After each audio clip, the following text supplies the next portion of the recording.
Okay, so yeah, I'll just press go. Good stuff. Go, go. So countdown's begun, guys, for Roof and Vortix. So ZVZ here. Okay, so Vortix, in terms of ZVZ, is very, very strong in ZVZ. He was actually able to push Stefano to the very, very edge in the WCS Europe Finals, which is pretty impressive. I mean, Stefano's weakness is ZVZ, but it's still very, very strong. And I've seen Vortix take ZVZs off the best of them. However, and you know, a lot of people are very familiar with Vortix right now. So let's quickly move on to Roof. Roof is a little-known player in Germany. Interestingly enough, he's actually banned in ESL tournaments right now. What did he do? Cheated. He cheated during Counter-Strike. He used to play Counter-Strike and he cheated on our system, so he's still banned. How long ago was that? Eventually. About a year, I think. About a year ago. And how long is the ban for? About a year. Okay. So it might be off soon. But Roof in general is, in my opinion, one of the strongest up-and-comers in Germany. He is very, very strong. And he can push out a lot of games. I'll just do our introductions and then come back onto him. We do have Mr. Vortix going to be spawning over in the right-hand side here as our purple Zerg. And spawning over to the left of Abyssal City, actually, we do have NRS Roof. Now, he was previously on Blast. I can't remember the previous team he was on from there, but Roof, in terms of ZVZ, is a bit of a little golden nugget. He's able to take whole series of people like TSL Hyun, who is very, very strong in ZVZ, as well as people like TSL Symbol, again, another very, very strong contender in ZVZ. And again, he was studying for a long time. He's not anymore. So with the time to be able to focus down, we could quite easily see an upset here. A lot of people are probably coming into this series thinking, well, Vortix is the obvious favorite. And technically speaking, in terms of statistics, he does have a 57% win ratio in ZVZ over Roof's 54% win ratio. But Roof has been able to beat higher contenders in ZVZ, in my opinion, than Vortix has. So it's going to be very interesting to see how Vortix is going to handle Roof. How does Roof play in this matchup?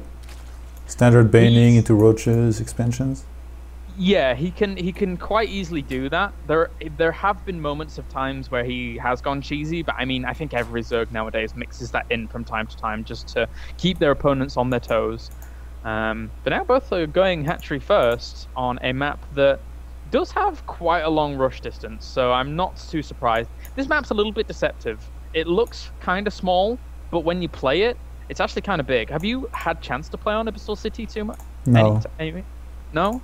Okay. I see that you can't go through the exact middle because there is destructible debris, so you would have to go through the Zendaga. Like, it's not that much more of a path, but I don't know. If you look at the exact route the Zerglings will take from like your base to the other one, it does look like a long distance. Yeah, it can be. Again, it is deceptively long. I have a random versus random partner that I play with, and we just kind of grind out a ton of games on new maps that we find. So it's a pretty interesting map to go on to. And for ZVZ, there's not really too many dynamics. It's not the most amazing map for Mutalisks, because there's not really too much room to dive in between your opponent's main and your opponent's natural without constantly being shut down by the anti-air that can kind of put itself in that position as well. But there is still possibility to go Mutalisks because of the way in which you can actually dive into the main from the back. But other than that, it's not too common a transition. You mostly will see Infesta play into from roaches on this map. So we'll see how these people want to play. An interesting positioning for the spawning pool of Roof. It's like toward his ramp. Do you think he will use it to wall, or what particular reason? For what particular reason will he put his spawning pool there? That is very interesting, and I honestly don't. I guess maybe it is for some kind of blocking off potential, but right now it's going to elude me. Other than that, that's the only reason I can really think of at this point. You normally will have it in the back of your mineral line or next to a gas geyser to try and limit some surface area of Lings trying to poke in and trying to put your your queens in a good position so that they can't be surrounded by Zerglings as well. But for now, yeah, it just looks like that. Lol, got such a big animal in my natural mineral line.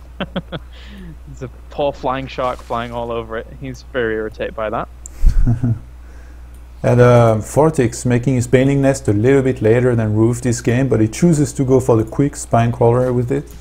Roof delayed his a little bit.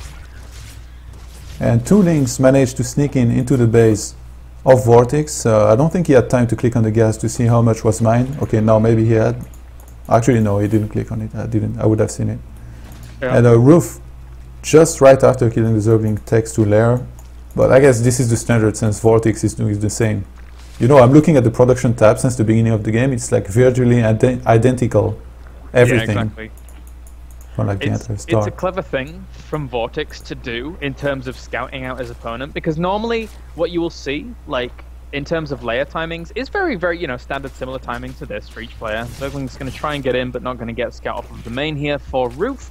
But basically, Vortix runs around with Zerglings as an opponent's main. He sees the lack of any extra tech other than what he has, and he knows the possibilities of where the gas can be put from there on. So he knows that once his Zergling dies, his opponent is very, very likely from that point on to start his layer. So he starts his layer in turn just to keep them level pegging from there, despite Roof not having scouted out his main, or Vortix having not seen his opponent's layer but knowing it's going to come. So it's very, very... Oh god. Oh no. Spire against Spire. Oh no. What about this it? It's just the weirdest thing to see ever. Especially really? If both players continue to commit to Mutilate. Have you seen a lot of Spire versus Spire, or...? No. Is it like Phoenix against Phoenix in PvP? Like one... Yeah, kind of. One mistake? Pretty... Just, you kind of have to keep building them, and it's... Ugh. Okay, so there's three big things. One, carapace upgrades are very, very important because of the way in which Mutalisks do their damage, obviously, which is a complete given. Two, if you stop making Mutalisks earlier than your opponent... Oop, Banelings, whoa, getting a bit edgy there. But I'm noticing something, sorry. You see at the expansion of Roof, he has 4+2 in his geysers.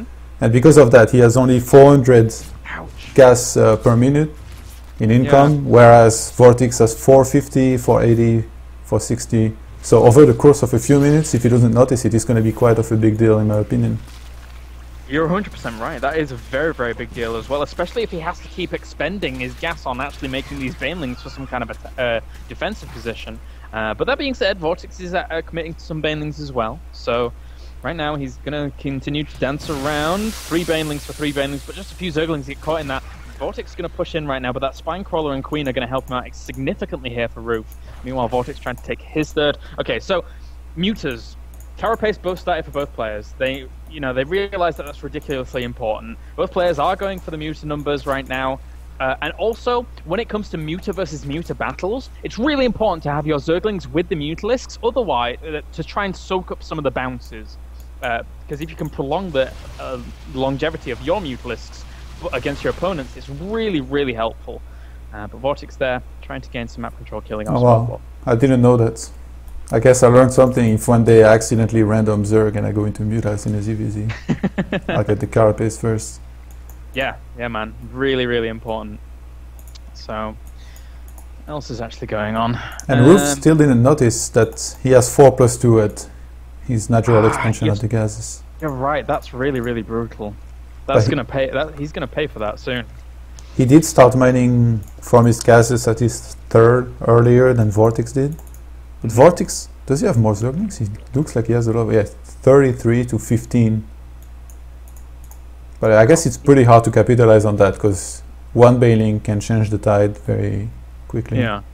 And this is a really interesting choice here from Vortix. Normally you don't see a fourth this quickly in the matchup, but because he now realizes, I think this is the mentality of it, because he now realizes his opponent went for Mutalisks, I went for Mutalisks, we were pretty even on Mutalist counts. Oh, Zergling's getting a pretty good surround off on that Queen, does pick it off, going to limit some lava there, and meanwhile the Mutalists trying to chase out one another. Unit counts on those, 60 Mutalists, 60 Mutalists, but these Zerglings are ripping up Roof's third. This is really brutal here for Roof right now. Yeah, he already killed 10 walkers, and the thing is that Vortix did really well. He had the control of Xel'Naga watchtowers, so he could know everything that was happening, whereas Roof, he was just sitting and waiting in his base. He had no vision whatsoever, so he didn't see this attack coming.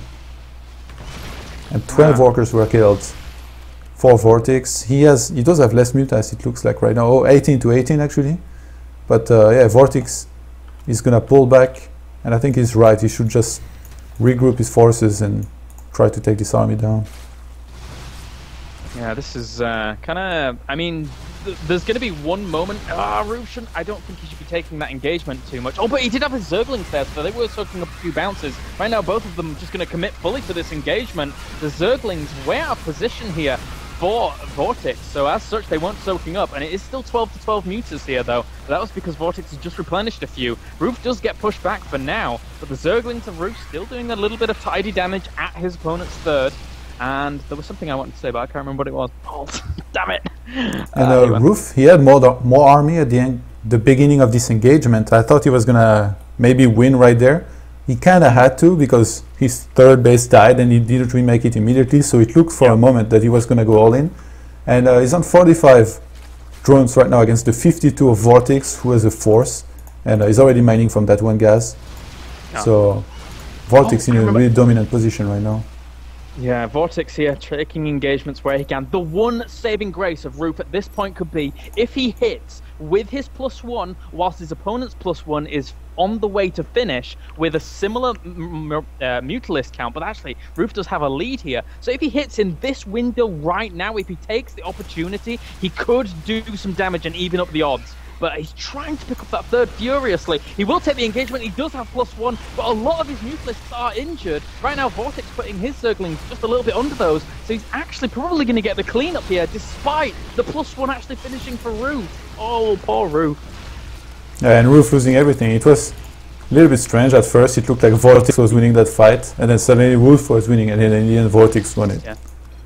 Yeah, it all comes down to the fact that Roof just did not have some Zerglings there. There were the Zerglings there for Vortix that were soaking up a little bit of that damage. And again, a few of the Mutalists, unfortunately for Roof, were quite badly injured. So if that had been just a clean, similar amount of mutas to similar amount of mutas, that really would have been his window. Roof knew that. Roof knew that he had to try and take that opportunity. And from there on, if that didn't work, it would have been very, very hard for him to come back.